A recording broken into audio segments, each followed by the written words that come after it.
আল্লাহ রাব্বুল আলামিন বলেন, ইন্নাল্লাহা আসতাফা আদম ওয়া নূহা ওয়া আলা ইব্রাহিম ওয়া আলা ইমরান আলাল আলামিন। আল্লাহ রাব্বুল আলামিন আদমকে, নূহকে, ইব্রাহিম আলাইহিস সালাতু ওয়াস সালামকে, আলে ইমরান, ইমরানের বংশধরকে আল্লাহ রাব্বুল আলামিন গোটা পৃথিবীবাসীর উপরে নির্বাচিত করেছেন, মর্যাদা দিয়েছেন। আমার বন্ধুগণ, সেই ইমরান কন্যা মারিয়াম বিনতে ইমরান আলাইহিস সালাতু ওয়াস সালামের নামে এই সূরার নামকরণ করা হয়েছে। যদিও তার জীবনী নিয়ে কোনো কথা বলা আমার উদ্দেশ্য নয়, নাম যেহেতু আসলো, শুধু নামটা আমি বলেই তার হালকা একটা পরিচয় দিয়ে ফেললাম। যে আয়াত থেকে আমি তেলাওয়াত দিয়ে শুরু করেছি, মহান রব্বুল আলামিন সে আয়াতের ভিতরে জাহান্নামের কিছু ভয়াবহতার কথা বলেছেন। কিছু কিছু অপরাধকে আল্লাহ রাব্বুল আলামিন খুব বড় অপরাধ বলে সম্বোধন করেছেন। এই পৃথিবীতে বান্দা কোন অপকর্ম করলে পরে অপকর্মের কিছু দিক আছে। আপনি একজনকে থাপ্পড় মারলেন, তার শাস্তি কিন্তু ফাঁসি হবে না, কিন্তু আপনি একজনকে গুলি করে মারলেন, তার শাস্তি থাপ্পড় মারার চাইতে কম হবে না, বেশি হবে, বেশি হবে। কিছু কিছু অপরাধ আছে ক্ষমার যোগ্য, কিছু কিছু অপরাধ আছে ক্ষমার অযোগ্য। আল্লাহ রাব্বুল আলামিন যে জায়গা থেকে আমি তেলাওয়াত দিয়ে শুরু করেছি, সেই জায়গায় মহান রাব্বুল আলামিন দুটো অপরাধকে এখানে নির্দিষ্ট করেছেন। এই দুইটা অপরাধ যার মধ্যে থাকবে, আল্লাহ রাব্বুল আলামিন তার ব্যাপারে বলছেন, আমি শুধু তাকে জাহান্নাম দেব না, তাকে জাহান্নামের গর্তের মধ্যে ঢুকায় ফেলবো, জাহান্নামের গর্তের মধ্যে ঢুকায় ফেলবো। জাহান্নামের গর্তটা এত ভয়ঙ্কর, জাহান্নামের মধ্যে কিছু গর্ত থাকবে। এই জাগতিক জীবনে যে যদি কেউ ভুল করে ফেলে, তাকে জেলখানায় আটকে রাখা হয়। জেলখানার মধ্যে আরেকটা জেলখানা আছে, সেটা হলো সেল। জেলখানার মধ্যে কি আছে? সেল আছে। দাগি দামি আসামিদেরকে সে জায়গায় রাখা হয়। কমন আসামি যারা, তারা বাইরে থাকে।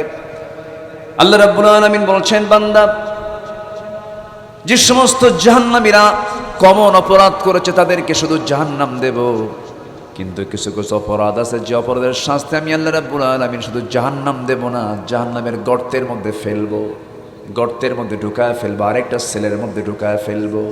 যে গর্তগুলোকে জাহান্নাম পর্যন্ত ভয় পায়, এত ভয়ঙ্কর সেই জাহান্নামের গর্তগুলো। আল্লাহ রাব্বুল আলামিন সূরা মারিয়ামের 59 নম্বর আয়াত এবং 60 নম্বর আয়াত আমি তেলাওয়াত করেছি।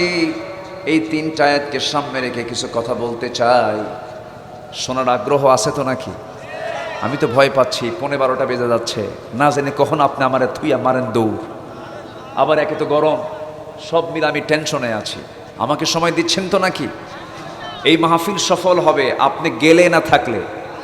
থাকলে আপনি যদি চলে যান, তাহলে মাহফিল তো আপনি বিফল করে ফেললে। আমি আছি। আমি কেন বারবার বলছি, প্রচণ্ড গরম। আমি আপনাদেরকে কষ্ট দিচ্ছি কিনা জানি না, কষ্ট পাচ্ছেন না তো আপনারা? আচ্ছা, একটু কষ্ট করি আমরা। হাসরের ময়দান আসবে একদিন, আসবে না? হাসর আসবে, 50 আলফ সানা, 50,000 বছর চলে যাবে, বিচার শুরু হবে না। 50,000 বছর। একটু প্র্যাকটিস করি না, একটু ধৈর্য ধরি। কত সময় কত দিকে ব্যয় হয়, কত সময় কত দিকে চলে যায়।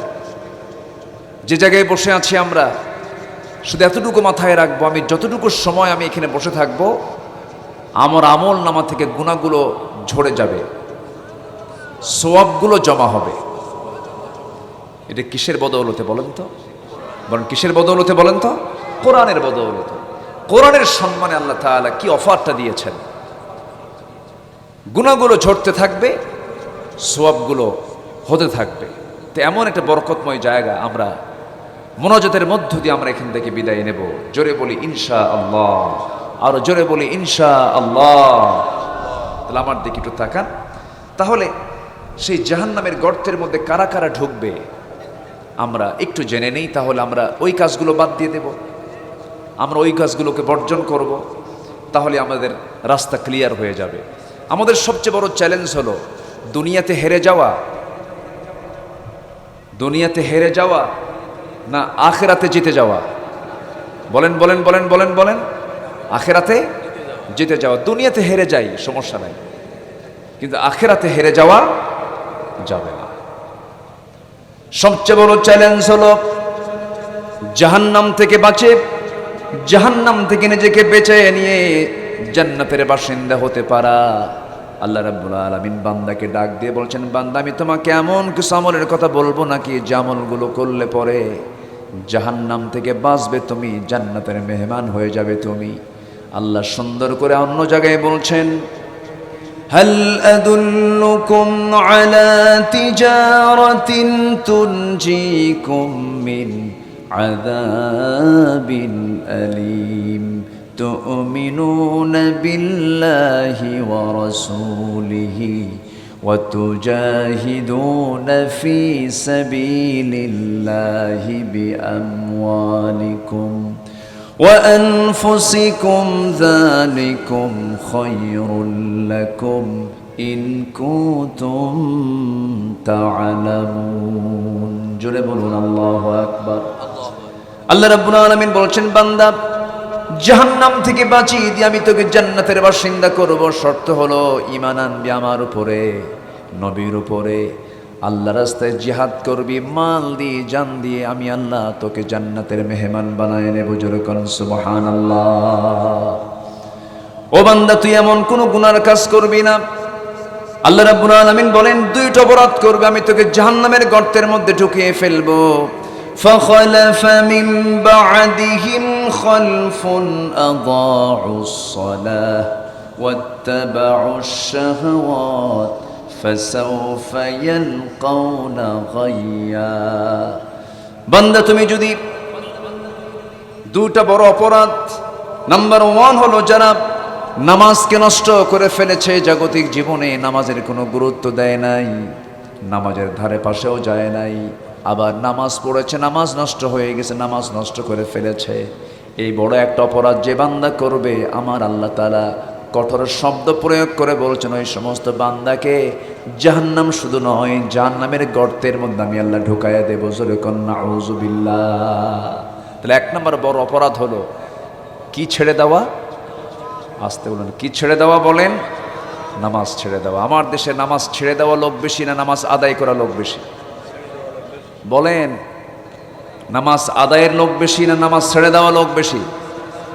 নামাজ ছেড়ে দেওয়া লোক বেশি। তাহলে আমি এখন বলি, যদি প্রশ্ন করি, আমার দেশে জান্নাতি লোক বেশি না জাহান্নামী লোক বেশি? হ্যাঁ, আমি কিন্তু কোরআন দিয়ে কথা বলছি, রাগ করা যাবে না। একটু গায়ে যদি লেগে যায় মেনে নিতে হবে তো। রাগ করতেছেন নাকি আপনারা? তাহলে যারা বেনামাজি কর্মীর নেতৃত্ব দেয়, বেনামাজি কর্মীর নেতৃত্ব কি নামাজি লোক দেয় না বেনামাজি লোক দেয়? তাহলে বেনামাজি নেতাও জাহান্নামী, বেনামাজি কর্মীও জাহান্নামী। এটা কি আমি আব্দুল্লাহ, আমার ফতুয়া, মোল্লার ফতুয়া না আল্লাহর ফতুয়া? আল্লাহর ফতুয়া। সূরা মারিয়াম পড়বেন, বাড়িতে যাবেন, যে দেখবেন আমার কথার সাথে আয়াতের মিল আছে কিনা। যারা নামাজ নষ্ট করেছে, নামাজকে যারা ছেড়ে দিয়েছে, আল্লাহ তাআলার শক্ত কথা, আমি তাকে অচিরেই শুধু জাহান্নাম নয়, জাহান্নামের গর্তের মধ্যে ফেলে দেব। গাই নামক গর্তের মধ্যে আমি ঢুকাবো। আরো 8 শ্রেণীকে আল্লাহ তাআলা এই জাহান্নামের গর্তের মধ্যে ঢুকাবেন। কোরআনে ডাইরেক্ট আসছে 2টা অপরাধ, আরো আসছে 8টা অপরাধ। এই মোট 10টি অপরাধ নিয়ে আজকে আমার আলোচনার মূল সাবজেক্ট। সময় দিচ্ছেন তো নাকি আমার ভাইয়েরা? আমার আলফা ভাই অনেক আগে আসছিলাম না, আপনার মাহফিল আসছিলাম, যে কোথায় যেন আসছিলাম, অমরপুরে মাহফিল আসছিলাম। আজকে বহুদিন পর দেখা, শুনলাম উনি চেয়ারম্যানও হয়েছে। সম্মান দেওয়ার মালিককে বলেন তো? আল্লাহ তাআলা। আল্লাহ তাআলা তার চেয়ার থেকে ইসলামের খেদমত করার তৌফিক দান করুন। জোরে বলি আল্লাহুম্মা আমিন। একটা কথা আমার খুব ভালো লেগেছে, উনি বলেছেন আমার নাম থাকতেই হবে পোস্টারে, এমন কোনো শর্তই 5 বছর থাকবে না। এটা খুব বড়ত্বের লক্ষণ। শুধু পোস্টারে নাম নাই, নাম নাইটা কেন? এই জন্য মাহফিল বন্ধ করে দেওয়া হয়েছে, এমন রেকর্ডও বাংলার জমিনে আছে। আছে না নাই? যারা নিজের নামকে প্রকাশ করার জন্য, নিজের আমিত্বকে প্রকাশ করতে গিয়ে, নিজের বড়ত্বকে প্রকাশ করতে গিয়ে যারা কোরআনের আওয়াজ যারা বন্ধ করতে চায়, তারা হচ্ছে এই জামানার নতুন ফেরাউন। ঠিক না, এটা ঠিক না। এক মাকে শীত যায় না তো, এক মাকে শীত যায়। চাকা একদিকে থাকে না, চাকা ঘুরে। এই সাবকন্টিনেন্ট, সে আফগান থেকে শুরু করে এই বাংলা পর্যন্ত, বাংলা, বিহার, উড়িষ্যা, এরপরে ওইদিকে আফগান, কাবুল থেকে শুরু করে গোটা ভারতবর্ষ একসময় শাসন করেছিল মোগলরা। সেই মোগল সম্রাটদের নাম কি আর আছে? আছে কি বলেন? আছে? দাপট কি কম ছিল? চেঙ্গিস খান, হালাকু খান, এই যে বড় বড় জালিমরা কত বড় জুলুম করে গোটা পৃথিবীকে তছনছ করেছে। কোথায় কোথায় তাদের সেই দাপট? সব হেরে গেছে। সেই ফেরাউন কোথায়? নমরুদ কোথায়? সাদ্দাত কোথায়? কারুন কোথায়? নমরুদরা কোথায়? সব দুনিয়া থেকে নিশ্চিহ্ন হয়ে গেছে। পৃথিবীর কোনো মানুষ মোহাব্বত করে তার সন্তানের নামটা নমরুদ রাখে না, রেখে দেয় ইব্রাহিম। পৃথিবীর কোনো বাবা তার সন্তানের নামটা মোহাব্বত করে ফেরাউন রাখে না, রেখে দেয় মূসা। পৃথিবীর কোনো সন্তানের বাবা তার সন্তানের নাম রেখে দেয় না আবু জাহেল, রেখে দেয় মুহাম্মদ। ঠিক কিনা? তাহলে বুঝতে হবে, ভালো কাজ করলে তার নাম কিয়ামত পর্যন্ত থেকে যাবে সুনামের সাথে। খারাপ কোনো কাজের সঙ্গে আমরা সম্পর্ক রাখবো না, খারাপ কোনো কাজে আমরা যাব না। জোরে বলি ইনশাআল্লাহ। আমার ভাইয়ের এই কথাটা আমাকে দারুণ আকৃষ্ট করেছে। শুধু মুখে দাওয়াত দিলেই আমরা চলে আসব, শুধু মুখে বললে আমরা মাহফিলে চলে আসব। এবং নামটা দিতে নিয়ে হয়তো বা একজনের নামটা একটু উপরে উঠছে, আরেকজনের নামটা একটু নিচে আসছে, এটা নিয়েও মাহফিলে মারামারি। আসতে বলবেন না, আছে না নাই? আপনার কলিজা এত ছোট, তো নেতা হইতে আসছেন কেন? আপনি এতটুকু ছাড় দিতে পারবেন না জনগণের জন্য? আপনার নেতৃত্ব দেওয়ার কোনো গুণগত দিক আপনার মধ্যে নাই। ছাড় দিতে হবে। নেতাকে বহু কথা শুনতে হবে। নেতার চামড়া হতে হবে গন্ডারের মতো, ঘুতা মারলেও টের পায় না। অনেক গালি আপনার কানে আসবে, অনেক কথা আপনাকে শুনতে হবে। সাইয়েদনা ওমর ফারুকের নাম শুনছেন তো সবাই? কে বলেন? কয় নম্বর খলিফা? বলেন কয় নম্বর খলিফা? ছোটখাটো লোক নাকি? আল্লাহ তাআলা এত পছন্দের বান্দা তাকে হিসেবে কবুল করেছেন, দুনিয়াতেই আল্লাহ তাআলা তাকে বেহেশতের সংবাদ জানিয়ে দিয়েছেন। তিনি জুমার খুতবা দিচ্ছেন, জুমার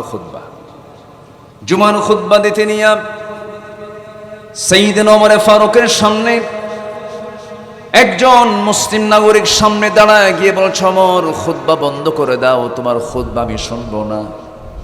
সাইয়েদনা ওমর ফারুক থেমে গেলেন। কি কারণে তুমি খুতবা শুনবা না বলো? সেই নাগরিক বলছে, ওমর ফারুক, তোমার পরনের যে জুব্বাটা দেখতেছে, এই জুব্বাটা অনেক লম্বা, এত বেশি কাপড় তোমার জুব্বারে লাগাইছো কেন? আমি যে কাপড়টা আমার অংশ পেয়েছি, এতটুকুন পরিমাণ কাপড় যদি তুমি তোমার অংশে নিয়ে থাকো, লম্বা জুব্বা তো হওয়ার কথা নয়। এই জুব্বা এতগুলো কাপড়, তুমি বেশি কাপড় কোথায় পাইছো? বেশি কাপড় নিয়েছো নাকি? সাইয়েদনা ওমর ফারুক চুপ মেরে গেলেন। চুপ মেরে গিয়া কোনো কথা বললেন না। তার পক্ষে দাঁড়ালেন তার কলিজার টুকরা সন্তান, দাঁড়িয়ে বলছে, ও মুসল্লি, ও নাগরিক, তুমি আমার বাবাকে যে প্রশ্ন করেছো, সেই প্রশ্নের জবাব আমার বাবার হয়ে আমি দিতে চাই। সেটা হলো, আমার আব্বা লম্বা মানুষ, তাগড়া জোয়ান মানুষ, যে কাপড়খানা তিনি তার ভাগে পেয়েছেন তা দিয়ে তার জুব্বা হয় না, শর্ট পরে যায়। এই জন্য বললাম, বাবা, আমার অংশের যে কাপড়টা আমি পেয়েছি, এই কাপড়টা আমি তোমার দিলাম, দুইটা জোড়া লাগায়া তুমি তোমার জুব্বা বানায় না। সাইয়েদনা ওমর ফারুক মুস্কি মুস্কি হাসি মারেন। সঙ্গে সঙ্গে প্রশ্নকারী আস্তে করে মাথা নিচু করে বসে গেছে। ওমর ফারুক আবার বলেন, ও প্রশ্নকারী, আবার আপনি দয়া করে দাঁড়ান। যদি এমনটা হতো, এই জবাব যদি আজকে আপনার কানে না যেত, আমি আমার ছেলের অংশ না নিয়ে আমার ক্ষমতার বলে দাপটে যদি কাপড়টুকু বেশি নিয়ে যদি জুব্বা বানাতাম তাহলে কি করতে বলো? সঙ্গে সঙ্গে প্রশ্নকারী তরবারি বের করে বলছে, এই তরবারি দিয়া তোমার কল্লাটা কেটে নিতা। কথা বোঝা যায়? নেতৃত্ব দেওয়ার জন্য গুণ দরকার। কিয়ামতের দিন মুসল্লির জন্য যতটুকু জবাব দিতে হবে তার চেয়ে বেশি জবাব দিতে হবে ইমামের। কারণ ইমাম শুধু নিজের নামাজ পড়ে না, সবারকে নিয়ে নামাজ পড়ায়। সবার দায়িত্ব তিনি কাঁধে নেন, এরপরে তিনি নামাজের দায়িত্ব নেন।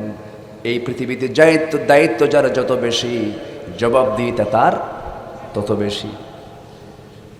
এই জন্য it is must to safer to obey than to rule. নেতৃত্ব দেওয়ার চাইতে অনুগত থাকাটাই ভালো ছিল। মুসল্লি হলে আমি একা, আমার নিজের নামাজের জবাবদিহিতা আল্লাহর কাছে করতে হবে।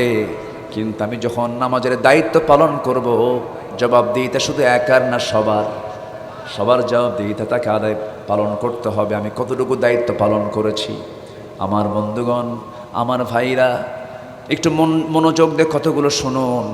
নামাজ আছে যার, সব আছে তার, নামাজ নাই যার নামাজ নাই তার কিচ্ছু নাই। এক নম্বর অপরাধ আমার আল্লাহর কাছে কি ছেড়ে দেওয়া বলেন? আসতে বলবেন না, কি ছেড়ে দেওয়া? নামাজ ছেড়ে দেওয়া। যে বান্দা দুনিয়াতে নামাজ ছেড়ে দেবে, কিয়ামতের দিন সে অন্ধ হয়ে উঠবে আল্লাহর আদালতে, অন্ধ হয়ে। হাসরের ময়দানে তার চোখ থাকবে না। ومن أعرض عن ذكري فإن له معيشة ضنكا ونحشره يوم القيامة أعمى قال رب لم حشرتني أعمى وقد كنت بصيرا قال كذلك أتتك آياتنا فنسيتها وكذلك اليوم تنسى। জোরে বলুন আল্লাহু আকবার। আল্লাহ বলছেন, যারা আমার জিকির থেকে নিজেকে গুটিয়ে রাখবে, জিকির মানে হলো নামাজ, জিকির মানে কোরআন। যে বান্দা কোরআন থেকে, যে বান্দা নামাজ থেকে নিজেকে বিরত রাখবে, গুটিয়ে রাখবে, আল্লাহ রাব্বুল আলামিন বলছেন আমি তাকে কিয়ামতের দিন অন্ধ করে হাসরে আমি তাকে উপস্থিত করব। সেই দিন অন্ধ হয়ে ওই বান্দা বলবে, আল্লাহ আমাকে আজকে তুমি কেন অন্ধ করে তুলেছ? আল্লাহ বলবেন, আমি তোকে আমার কালাম দিয়েছি, তোকে আমি আমার কালাম কোরআন দিয়েছি, তুই কোরআনের সঙ্গে থাকিস নাই, কোরআনের সঙ্গে কোনো সম্পর্ক রাখিস নাই, আমার জিকির থেকে তুই নিজেকে গুটিয়ে রেখেছিস, নামাজ পড়িস নাই, এই জন্য আজকে তোকে আমি অন্ধ করে তুললাম। তুই যেমন আমাকে ভুলে গিয়েছিলাম, আমি তোকে তেমন করে ভুলে গেলাম। আমার বন্ধুগণ, কিয়ামতের দিন আমার আল্লাহ যদি ভুলে যান, আমার জন্য নিরাপদ না মহাবিপদ? বলেন বলেন বলেন, নিরাপদ না মহাবিপদ? মহাবিপদ। এই জন্য আল্লাহর বন্ধুত্ব আগে অর্জন করতে হবে। পৃথিবীর সকল বন্ধু বাদ দিয়া আল্লাহকে বন্ধু বানাতে হবে।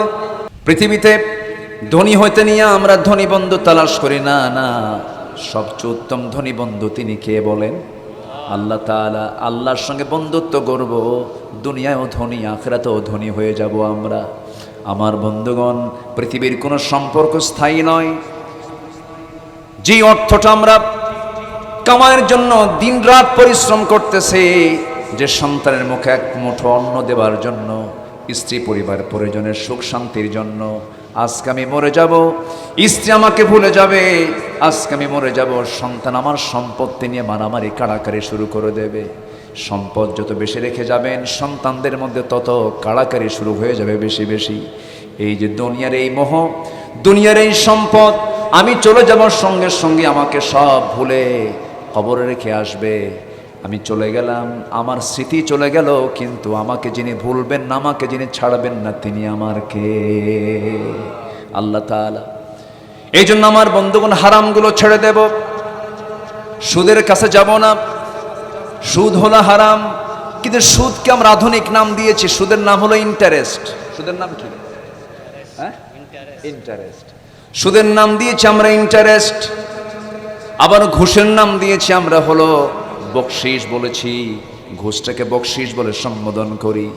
একজন কর্মকর্তা, চাকরিজীবীর বেতন হলো 40,000, ঢাকায় থাকে, তার বাসা ভাড়া হলো 40,000, তার বাচ্চাদের শিক্ষকদের বেতন হলো 20,000, একটা গাড়ি আছে, গাড়ির ড্রাইভারের বেতন হলো 25,000, বাজার আছে, আবার মাঝে মাঝে বিদেশে সফরে চলে যান, আধুনিক জীবন লালন পালন করেন, বিভিন্ন জায়গায় ট্যুরে চলে যান, তাহলে বেতন হলো 40,000, মাসিক খরচ 4 লাখ টাকা। বাকি টাকাটা ঘুষ না বকশিস? বলেন কি কথা কি বুঝতেছেন আপনারা আমার বন্ধুগণ? তাহলে আমরা ঘুষটাকে বকশিস বানিয়েছি, সুদটাকে ইন্টারেস্ট বানিয়ে দিয়েছি। নাম্বার 3 হলো সমাজে গ্রামে গ্রামে কিন্তু চালু আছে, যৌতুককে বানায় দিছে উপঢৌকন। কি বানাইছে? উপঢৌকন।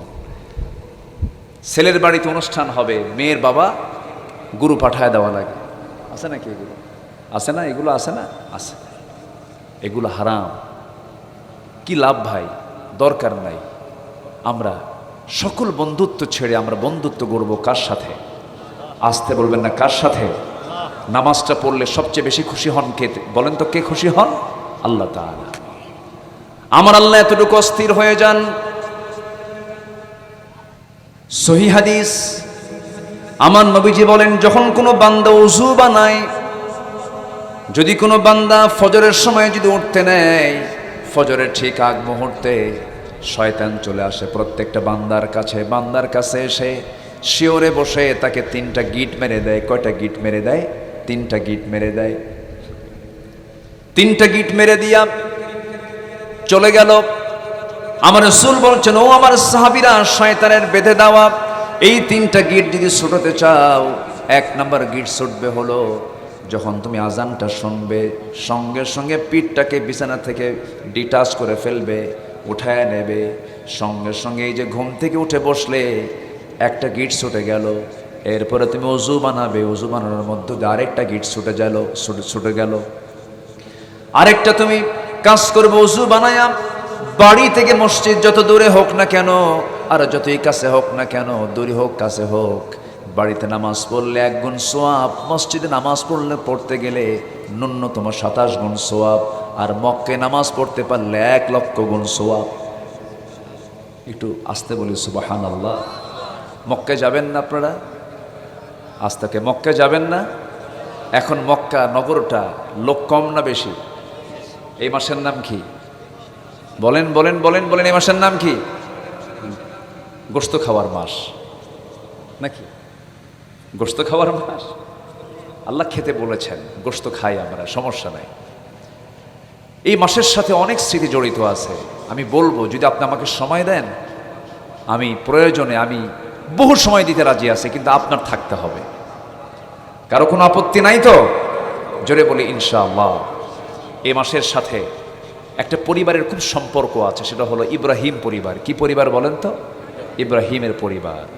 সকল কাজের সাথে ইব্রাহিমের সম্পর্ক আছে না নাই বলেন তো? আছে। আমি বলবো একটু পরে। সম্মানিত ভাইয়েরা, সম্মানিত বন্ধুগণ, নামাজ হচ্ছে আল্লাহর সঙ্গে সম্পর্ক গড়ার একমাত্র মাধ্যম। অন্য কোনো মাধ্যমে আল্লাহকে কাছে পাওয়ার কোনো সুযোগ নাই। আমার বন্ধুগণ, যখন কোনো বান্দা ঘুম থেকে উঠলো, একটা গিট ছুটে গেল, ওযু বানালো, 2টা গিট ছুটে গেল, ওযু বানায়া মসজিদের দিকে রওনা দিল। যার বাড়িটা মসজিদ থেকে দূরে সে বরকতময় বেশি, না যার বাড়িটা মসজিদের কাছে তা সে বরকতময় বেশি? কে বরকতময় বেশি বলেন? হ্যাঁ, মনে থাকবে তো? সবার মনে থাকবে তো? হ্যাঁ। আবার অনেকে আছে বাড়ির সামনে মসজিদ, বুক উঁচু করে বলে, আমার কপাল কত ভালো, দেখো আমার বাড়ির সামনেই মসজিদ। বাড়ির সামনে মসজিদ আপনার জন্য বড় বরকতময় নয়, বরঞ্চ আপনার বাড়ি মসজিদ থেকে সবচেয়ে বেশি দূরে, আপনি হেঁটে হেঁটে আসতেছেন। আমার আল্লাহ তাআলা ওই বান্দা, যে বান্দা বেশি হেঁটে হেঁটে কদম ফেলে ফেলে যে বান্দা মসজিদে আসে, আল্লাহ তাআলা তার আমলনামায় তার চাইতে বেশি বেশি সওয়াব দিয়ে দেন। জোরে বলেন সুবহানাল্লাহ। আমার বন্ধুগণ, বান্দা যখন নামাজে দাঁড়ায়, যখন সূরা ফাতিহা পড়ে, আলহামদুলিল্লাহি রাব্বিল আলামিন, সঙ্গে সঙ্গে আল্লাহ জবাব দিয়ে দেন, হামিদানি আবদি আর রহমানির রহিম যখন বলে, আল্লাহ বলেন আথনা আলাইয়া আবাদি, বান্দা যখন বলে মালিক ইয়াউমিদ্দিন, আল্লাহ বলেন মাজ্জাদানি আবাদি ইয়্যাকা না'বুদু ওয়া ইয়্যাকা নাস্তাঈন পর্যন্ত যখন বলে, আল্লাহর সঙ্গে সঙ্গে জবাব দেন হাদা বাইনি ওয়া বাইনা আবাদি। বান্দা যখন ওয়ালা দাল্লিন পর্যন্ত যখন বান্দা বাকিটা বলে ফেলে, আল্লাহ বলেন বান্দারে নামাজের মধ্যে যা যা চাইলে সমস্ত চাওয়া কবুল করলাম। বান্দা যখন রুকুতে যায়, আল্লাহ তখন অস্থির হয়ে যায়। বান্দা যখন রুকুতে যখন বলে সুবহান রাব্বিয়াল আযীম, সুবহান রাব্বিয়াল আযীম, আল্লাহ সঙ্গে সঙ্গে সমস্ত ফেরেশতাদেরকে ডাক দেন সামিআল্লাহু লিমান হামিদা রব্বানা লাকাল হামদ হামদান কাসীরান তাইয়িবান মুবারাকান ফীহ। দোয়াগুলো পড়ে যখন আল্লাহু আকবার বলে যখন সিজদায় চলে যায়, সঙ্গে সঙ্গে আল্লাহ তাআলা বলেন ফেরেশতারা দেখ, এই বান্দাগুলো আমারে দেখে নাই, আমার রাসূলকে দেখে নাই, জান্নাত দেখে নাই, জাহান্নাম দেখে নাই, আমাকে খুশি করার জন্য সময় মতো আজান শোনার সঙ্গে সঙ্গে সে কেমন করে সেজদা দেয়। ফেরেশতারা তোমরা সাক্ষী থাকো, এই সমস্ত বান্দার তামাম জিন্দেগীর সমস্ত গুনাহগুলোকে মাফ করে দিয়া এই সমস্ত বান্দার জন্য আমি আল্লাহ জান্নাত বরাদ্দ দিয়ে দিলাম। জোরে বলেন সুবহানাল্লাহ। নামাজকে আমরা কেউ ছাড়বো নাকি? নামাজ কেউ কি ছাড়বো? নামাজ ছাড়া যাবে না ভাই। অনেক মা বোন মাহফিল আসছেন, ভাইরা মাহফিল আসছেন, শুধু একটা হাদিস বলবো আমি নামাজের ব্যাপারে, করা হাদিস। কোন ব্যক্তিটা কাফের আর কোন ব্যক্তি মুসলমান এটা চেনার জন্য পার্থক্য কি বলেন? জোরে পার্থক্য কি? আল ফারকু বাইনাল মুমিন ওয়াল কাফির তারকুস সালাহ। কাফের এবং মুমিনের মধ্যে পার্থক্য সৃষ্টি করে দেয় হলো নামাজ। যে জনসভায় গেলে পরে নামাজ ভঙ্গ হবে, যে নেতৃত্ব মানতে গেলে নামাজের কোনো বাধ্যবাধকতা নাই, যে নেতার চরিত্রে নামাজ নাই, যে দলের দলীয় নির্দেশনার মধ্যে নামাজের কোনো কথা নাই, যে সমস্ত কাজকর্মের মধ্যে নামাজের কোনো কথা নাই, নামাজের কোনো কর্মসূচি নাই, যে নেতা আপনার নামাজের আহ্বান করে না, সেই নেতৃত্বের মুখে আমরা জুতা মারি, থুতু মারি। রাগ করতেছেন নাকি? বেনামাজি লোক আছে না নাই বলেন? আসতে বলবেন না, আছে না নাই? বেনামাজি লোকের সঙ্গে আল্লাহ কথাই বলবেন না, অতএব তাদের সঙ্গে আমাদের সম্পর্ক রাখার দরকার নাই। তবে হ্যাঁ, দাওয়াত দেওয়ার দরকার আছে না নাই? আসতে বলবেন না, আছে না নাই? দাওয়াত দিতে হবে। আমার বন্ধুগণ, একটু মনোযোগ দিয়ে আমরা মনোযোগ দিয়ে কথাগুলো শুনি। সেই জাহান্নামের গর্তের মধ্যে আমরা যদি কেউ না যেতে চাই, এক নাম্বার কাজ আমরা শিখে নেব, সেটা হলো আজান যখন হবে সঙ্গে সঙ্গে আমরা চলে যাব কোথায়? মসজিদে চলে যাব। আল্লাহ তাআলা নিজে বলছেন বান্দারে জেনে রেখে দিও, 7টা শ্রেণীকে আমি আর শাজিমের ছায়ায় জায়গা দিয়ে দেব। এর মধ্যে একটা শ্রেণী হলো যার দিলটা সর্বক্ষণ লটকানো থাকে মসজিদের সাথে। আমার দিল লটকাবো কিসের সাথে? মসজিদের সাথে। যেখানেই পাবো সেখানেই, যেখানেই যাব সেখানেই মসজিদটা খুঁজে বের করব। রাজুলুন কলবুহু মুআল্লাকুম বিল মাসাজিদ। মসজিদের সঙ্গে আমার দিলের তাআল্লুক থাকতে হবে। আমার বন্ধুগণ, আল্লাহ তাআলা বলছেন বান্দা আমার মসজিদের সঙ্গে তোর দিলটা লটকায় নিবি, আমার আর শাজিমের ছায়া আমি তোকে জায়গা দিয়ে দেবো। যেরকম সুবহানাল্লাহ। আর শাজিম কি পাড়া নাকি? ওই পাড়া নাকি? কাছে কুলে নাকি? আর শাজিম তো এত দূর, পৃথিবীর কোনো মানুষ সেই জায়গায় পৌঁছার কোনো শক্তি রাখে না। আমার আল্লাহ তাআলার আর শাজিম এক আকাশের উপরে না 7 আকাশের উপরে। 7 আকাশের উপরে, আমরা আছি এক আকাশের নিচে। শুধু আমরা এক আকাশ দেখতে পাই। আল্লাহ বলছেন বান্দারে তোর দিলটা মসজিদের সঙ্গে লটকায় দিবি, সর্বক্ষণ মসজিদের সঙ্গে দিলটা লাগিয়ে রাখবে। আজান যখন হবে মসজিদের দিকে চলে যাবি। আমি নিজে কসম করছি ও বান্দা, তোর জন্য কোনো চিন্তা না, আমি তোকে স্পেশাল ফ্লাইটে করে আমার আর শাজিমের ছায়ায় তোকে জায়গা দিয়ে দেব। কি অফার, কি প্রস্তাব দেখেন আমার আল্লাহ তাআলার নামাজের ব্যাপারে। আমার বন্ধুগণ, নামাজের ব্যাপারে আমার রাসূল খুব তাকিদ দিয়েছেন। নবীজি দুনিয়া থেকে বিদায় নিয়েছেন, বিদায়ের পূর্বের সর্বশেষ বক্তব্য ছিল নামাজ নিয়া। কোন সাহাবীর সঙ্গে দেখা হলেই প্রথম নামাজের খবরটা নিতেন। আমার নবীজি নিজে তার জীবনে 27টা যুদ্ধের নেতৃত্ব দিয়েছেন। কয়টা যুদ্ধের বলেন? 27টা যুদ্ধের নেতৃত্ব দিয়েছেন। হজ করছেন কয়বার? বলেন না ভাই, একটু কথা বলেন। হজ করেছেন কয়বার? আর যুদ্ধের নেতৃত্ব দিয়েছেন কয়বার? 27 বার। তাহলে হজ করলেন জীবনে একবার, আর যুদ্ধের জিহাদের নেতৃত্ব দিলেন কতবার? বারবার, 27 বার। আমাদের দেশে সব বক্তা, সব আলোচক, সব ধরনের আলেম হজের বয়ান করেনি এমন কোন আলেম কি আছে? নাই। সবাই কিন্তু হজের বয়ান করে, হজের বয়ানে কোনো সমস্যা নাই, কিন্তু জিহাদের বয়ান করতে একটু চিন্তায় পড়ে। আছে কিনা বলেন? আছে কিনা বলেন?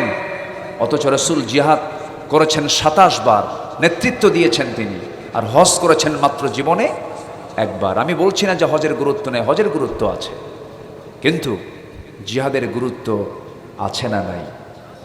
আসতে বলে, আসতে বলে। জিহাদের গুরুত্ব অত্যাধিক। হজ করে আপনি, হজ করলে মুনাফিক চেনা যায় না, যাকাত দিলে মুনাফিক চেনা যায় না, রোজা রাখলে মুনাফিক চেনা যায় না, নামাজ আদায় করলে মুনাফিক চেনা যায় না। মুনাফিক চেনার জায়গা শুধু একটাই, সেটা হলো জিহাদের ময়দান। এখানেই চেনা যায়। এখানে সব জায়গায়, এই জায়গায় সব ধরনের লোক আসে না।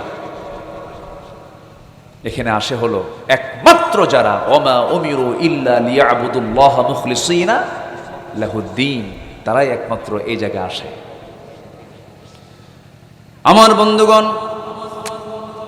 একটু কান লাগাবেন, দয়া করে মনোযোগ দিয়ে শোনার চেষ্টা করবেন। নবীজি 27টি যুদ্ধের নেতৃত্ব দিয়েছেন, মানে হলো 86টা যুদ্ধ তার জীবনে অনুষ্ঠিত হয়েছিল। 27টা যুদ্ধে আমার নবীজি যুদ্ধের পোশাক পরে মাথা থেকে পা পর্যন্ত যুদ্ধের লেবাস লাগায়া ঘোড়ার পিঠে চড়ে তিনি যুদ্ধে অংশগ্রহণ করেছেন সেনাপতি হয়ে। অস্ত্র হাতে নিয়েছেন, তরবারি হাতে নিয়েছেন, লৌহ বর্ম পরেছেন, বর্ষা হাতে নিয়েছেন। যুদ্ধের ময়দানে হাতের মধ্যে সব অস্ত্র হাতে নিয়ে যুদ্ধে সামিল হয়েছেন। 27টি যুদ্ধের তিনি নেতৃত্ব দিয়েছেন, তবে একটা যুদ্ধে তিনি যেতে পারেন নাই। ঐতিহাসিক একটা যুদ্ধ ছিল, সেটা হলো মুতার যুদ্ধ। মুতার যুদ্ধ ছিল রোমানদের বিরুদ্ধে সেই যুদ্ধ। আমার নবীজি বলেন, সাহাবীরা, এই যুদ্ধে আমার যাওয়া দরকার ছিল, কিন্তু আমি যেতে পারছি না, কারণ মুনাফিকরা খুব ডিস্টার্ব করছে। আমার এই মদিনাকে অবরুদ্ধ করার জন্য, দখল করার জন্য মুনাফিকরা চক্রান্ত করছে, ইহুদিদের সঙ্গে যোগ সাজস করছে। আমি মদিনার বাইরে যেতে পারবো না। ওই রোমানদের বিরুদ্ধে যুদ্ধ করার জন্য কে কে আসো, আমার সামনে দাঁড়াও। সবগুলো নবীর সামনে দাঁড়ায় গেলেন।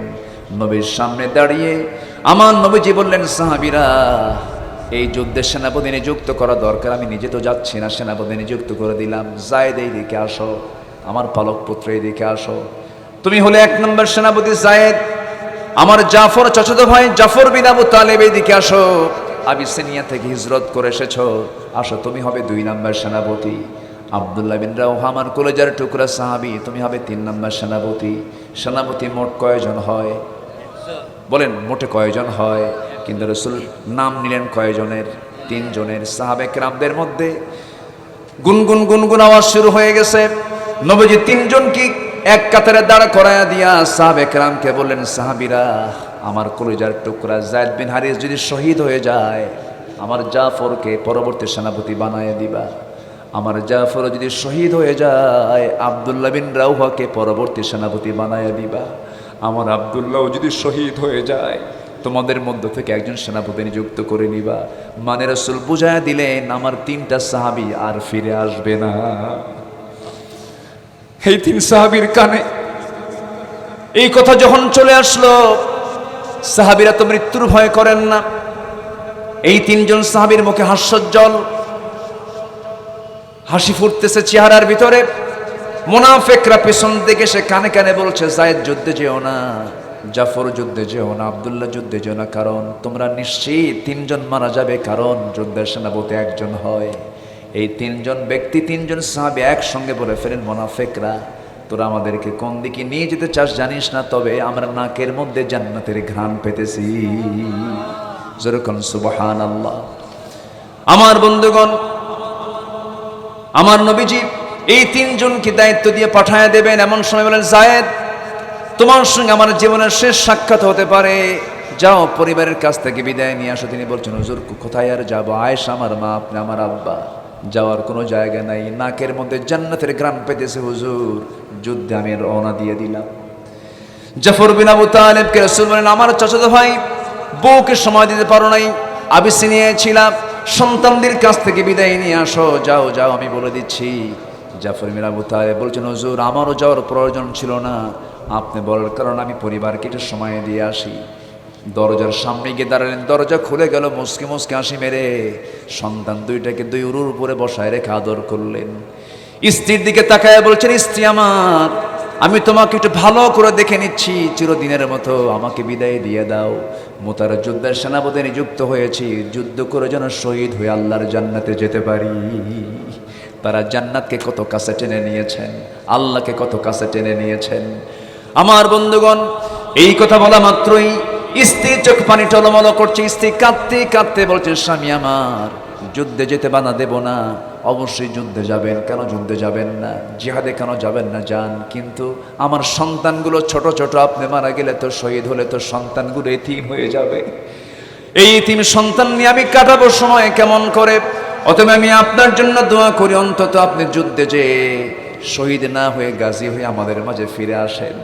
সঙ্গে সঙ্গে স্ত্রীর বাম হাতটা টান মেরে ধরে তরবারি আস্তে করে বের করে তরবারির উল্টা দিয়ে একটা স্ত্রীর হাতে আঘাত করলেন, আর বললেন, স্ত্রী আমার, তরবারি দিয়ে তোমার হাতে মেরেছি, হাত কাটছে নাকি না কাটে নাই কেন?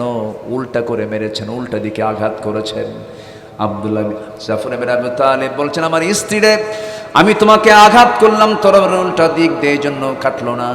আমার জন্য যত উল্টা দোয়া করো, সেই উল্টা দোয়া কবুল হবে না, কারণ আমি নিশ্চিত আমি শহীদ হয়ে যাব, কারণ নাকের মধ্যে আমি জান্নাতের ঘ্রাণ পেতেছি।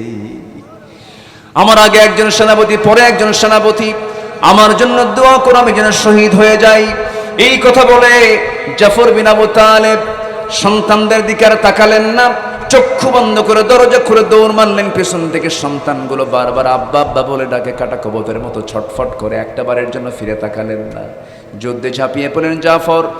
আব্দুল্লাহ বিন রাওহা রাদিয়াল্লাহু তাআলা আনহু, নবীজি বলেন, আব্দুল্লাহ যাও, পরিবারের কাছ থেকে বিদায় নিয়ে আসো। আব্দুল্লাহ বিন রাওহা নতুন বিয়ে করেছেন, দুপুরবেলা, হাতে তার রং লাগানো আছে, বউটা তার সুন্দরী বউ, ঘরে এখনো সাজিয়ে রেখেছেন। ঘরের সামনে গিয়ে দরজা করলেন কি, পিছন দিকের শেকলটা লাগায় দিলেন, সিটকিনি লাগায় দিয়া বলছেন, স্ত্রী, দরজা খোলার চেষ্টা করলেও দরজা খুলতে পারবা না, আমিও ভিতরে যাব না, সময় নেই, জিহাদে যেতে হবে, শুধু তোমার কাছ থেকে বিদায় নিতে আসলাম, আমি যুদ্ধে যাচ্ছি, আমি যেন শহীদ হয়ে যাই, আমার জন্য দোয়া করো। আমি তোমার জন্য দোয়া করি, আল্লাহ যেন কিয়ামতের দিন হাসরের ময়দানে যেন আল্লাহ তাআলা তোমার সঙ্গে আমার সাক্ষাৎ ঘটায় দেন, আমি তোমার কাছ থেকে বিদায় নিয়ে যাচ্ছি। স্ত্রী বলছেন, স্বামী আমার, আমি আপনাকে চিনলামই না, আপনি দেখতে কেমন, শুনতে কেমন, কিছুই জানলাম না, কেবল বিয়ে হলো, একটা বারের জন্য আমাকে দেখার সুযোগ দিয়ে দেন, আমি যেন হাসরের ময়দানে আমি আপনাকে যেন চিনতে পারি স্বামী হিসাবে। এবার আব্দুল্লাহ বলছেন, আমার স্ত্রী, আল্লাহর কসম করে বলি, আমি ভিতরে ঢুকবো না, সময় নাই, জিহাদের ময়দানে যেতে হবে, আমার জন্য দোয়া করো, আমার মৃত্যুর পর তোমারও যদি কোনো স্বামী তোমার জীবনে না আসে, কোনো স্বামী যদি গ্রহণ না করো, হাসরের ময়দানে তোমার আমার মাঝে পরিচয় করে দেওয়ার দায়িত্ব আমার আল্লাহ নিজে নিয়ে নিবে। যুদ্ধে ঝাঁপিয়ে পড়লেন। যায়েদ বিন হারিস শহীদ হয়ে গেলেন, জাফর বিন আবু তালেব শহীদ হয়ে গেলেন, আব্দুল্লাহ বিন রাওহা শহীদ হয়ে গেলেন। যুদ্ধের ভিতরে এক পক্ষের সৈন্য সংখ্যা হলো 1 লক্ষ, ওই দিকে মুসলমানদের সৈন্য সংখ্যা হলো মাত্র 3000। কোথায় 3000, কোথায় 1 লক্ষ? সেই রোমানদের আধুনিক অস্ত্র শস্ত্রে সজ্জিত রোমান সৈনিকরা। 3 জন সেনাপতি যখন দুনিয়া থেকে বিদায় নিলেন, আব্দুল্লাহ বিন রাওহার শাহাদাত বরণ করার সঙ্গে সঙ্গে খালিদ বিন ওয়ালিদ রাদিয়াল্লাহু তাআলা আনহু সঙ্গে সঙ্গে করলেন কি, কালেমার জান্নাতের মধ্যে নিয়া যুদ্ধ চালালেন। যুদ্ধ চালাতে চালাতে এক পর্যায়ে দেখা গেল ওই 3000 সৈন্যকে কয়েক ভাগে ভাগ করে 1 লক্ষ সৈন্যকে দুনিয়া থেকে তিনি 1 লক্ষ সৈন্যের বিরুদ্ধে তিনি মোকাবেলায় দাঁড়াতে গিয়া তিনি নিজে খালিদ বিন ওয়ালিদ 7 থেকে 8টা তরবারি ভেঙে চুরমার করে ফেললেন। 1 লক্ষ সৈন্য পরাজিত হলো মাত্র 3000 সৈন্যের কাছে। কার সাহায্যে? আসতে বলবেন না, কার সাহায্যে? আল্লাহর সাহায্যে পরাজিত হলো রোমান সৈনিকরা। রোমানদের পরাজয় হয়ে যাওয়ার পর 3000 সৈন্যের বিরুদ্ধে প্রমাণটা টিকতে পারল না, কারণ ওই 3000 সৈন্যদের সাথে সাহায্যের হস্ত প্রসার করেছেন তিনি আমার কে।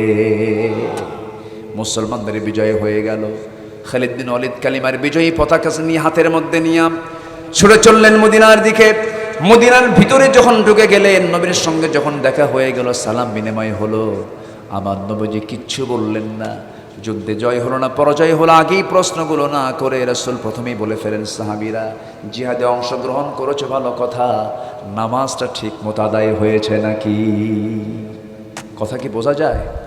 নামাজ কারা কারা পড়ব 5 ওয়াক্ত একটু হাত তুলে দেখান তো দেখি।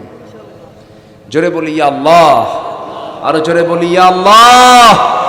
আমাদেরকে 5 ওয়াক্ত সালাত আদায় করার তৌফিক তুমি আল্লাহ দিয়া দাও। জোরে বলি আমিন, আরো জোরে আমিন, আরো জোরে আমিন। এই মাঠে এই যে আমরা সিদ্ধান্ত নিলাম, এই সিদ্ধান্তের কথা কি মরার আগ পর্যন্ত মনে থাকবে? আব্দুল্লাহ আল আমিন এখানে এসেছিল, এই নগণ্য গোলাম, তার আহ্বানে আমরা সাড়া দিয়ে বলেছি আকাশের দিকে হাতটা উঁচু করে, আল্লাহ নামাজের জীবনে ছেড়ে দেব না। এমন সিদ্ধান্ত কি নেওয়া যায়? আল্লাহ যেন কবুল করেন, জোরে বলি আমিন। সম্মানিত ভাইয়েরা, নবীজির ইন্তেকালের পূর্বে শেষ কথাও ছিল নামাজ নিয়ে। রাসূল নামাজের ব্যাপারে খুবই সতর্ক থাকতেন। অনেক বাবা আছে সন্তানকে নামাজের ব্যাপারে বলে না, ফজরের সময় নাক ডেকে সন্তান ঘুমায়, বাপ মা চিন্তা করে বাজান খুব কষ্ট পাবেন, ডাকবো কেমনে, ফজরের সময় কি ডাকা যায়? সন্তানটার ঘুম নষ্ট হয়ে যাবে, আবার সকালবেলা স্কুল আছে না, ঘুমাক। কিন্তু আমার বন্ধুগণ, এটা ভাবতে হবে, দুনিয়ার এই আরামটা আগে না জাহান্নাম থেকে বাঁচা দরকার আগে? বলেন বলেন বলেন বলেন বলেন। জাহান্নাম থেকে বাঁচতে হবে। ধরুন ফজরের সময় আপনার সন্তান ঘুমাচ্ছে, আপনিও দেখতেছেন, ওই সময়ে যদি ওই ঘরে যদি আগুন ধরে, তখন আপনি কি করবেন? আগুন ধরলে কি করবেন? বাবা ঘুমা, এটা বলবেন? ঘরে আগুন ধরেছে, শুধু বাঁচানো না, ওর স্বাস্থ্যের ক্ষতি হবে না কি ক্ষতি হবে এত চিন্তা করার সময় তো নাই। যা শুধু জড়সড় করে ধইরা তাড়াতাড়ি টেনে হেঁচড়ে ঘর থেকে বের করে নিয়ে যাবে, কারণ আগুন তাকে জ্বালিয়ে শেষ করে দেবে। দুনিয়ার আগুন আর কতটুকু কতটুকু দাহ্য শক্তি আছে? নামাজকে ছেড়ে দিলে পরে তার চাইতে বড় জাহান্নামের আগুন আছে না নাই? আজান হওয়ার সঙ্গে সঙ্গে যে পিতা তার সন্তানকে নামাজে ডাকতে ব্যর্থ হয়, সে হচ্ছে ব্যর্থ পিতা, অসভ্য পিতা, অযোগ্য পিতা, ঠিক কিনা? এই জন্য আমরা এই ব্যাপারে সতর্ক থাকবো। জোরে বলি ইনশাআল্লাহ। আমার নবীজি ইন্তেকাল করবেন, ইন্তেকালের সময় হয়ে গেছে, আমার নবীজি মারা যাবেন। আম্মা জান আয়েশা বর্ণিত হাদিস, তিনি লম্বা হাদিস বর্ণনা করেছেন। রাসূল মারা যাবেন, আমার ঘরকে তিনি চয়েস করলেন, আমার ঘরের দিকে তিনি আসলেন। আমি আমার দরজা খুলে দিলাম, নবীজি আমার ঘরের মধ্যে ঢুকলেন। রবিউল আউয়াল মাস, বলছেন আমার আয়েশা, আমার শরীরটা ভালো যাচ্ছে না, আমি মনে হয় বাঁচবো না, দুনিয়া থেকে বিদায় নিয়ে নেব। ও আয়েশা, আমাকে একটু মাথায় পানি ঢেলে দাও, মাথায় প্রচণ্ড ব্যথা। নবীজির মৃত্যুর পূর্বে 2টা রোগ বেশি প্রকাশ পেয়েছিল, একটা হলো প্রচণ্ড জ্বর, আর একটা হলো প্রচণ্ড মাথা ব্যথা। নবীজি দুনিয়া থেকে বিদায় নেবেন, বিদায় নেওয়ার সময় একবার হুঁশ একবার বেহুশ, প্রচণ্ড জ্বর প্রচণ্ড মাথা ব্যথা, মাথায় পানি ঢেলে দেওয়া হলো। নবীজি বালিশ তার হাতে দেওয়া হলো। রাসূল বলেন, বালিশ নেব না আয়েশা, তোমার উরুটা বিছায় দাও। উরুতে মাথা রেখে তিনি ঘুমিয়ে পড়লেন, বিশ্রাম নিচ্ছিলেন। এমন সময় বেলাল আজান দিয়ে দিলেন। বেলাল যখন আজান দিল, আমার নবীজি আস্তে করে উঠে বসলেন।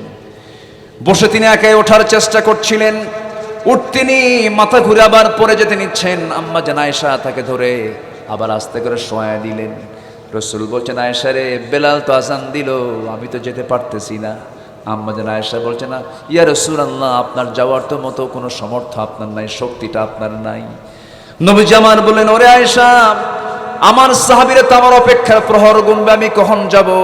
আজান তো দিয়ে দিল আমার বেলাল তো আজান দিয়ে দিল, এখন নামাজটা পড়াবে কে? আস্তে করে আমার নবীজি বলছেন, আয়েশা রে, আমার বন্ধু, আমার বাল্য জীবনের বন্ধু, আমার হিজরতের বন্ধু, আমার 3 বছরের ছোট, আমার প্রিয় সাহাবী আমার আবু বকরকে বলে দাও, আমার মুসল্লায় দাঁড়ায় যেন সে আমার দায়িত্বটা পালন করে নেয়।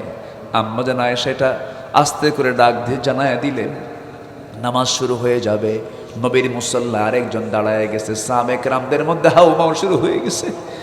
হাওমাও করে কান্নাকাটি শুরু হয়ে গেছে, আওয়াজ দিয়ে দিয়ে সবাই কান্নাকাটি করতেছেন। আমার নবীজি সেই কান্নার আওয়াজ তার কানে যখন আসে, নবীজিও কেন্দে কেন্দে অস্থির হয়ে যাচ্ছেন। বলছেন, আয়েশা রে, আমার সাহাবীরা কান্দে, নামাজ তো শুরু হয়ে গেছে।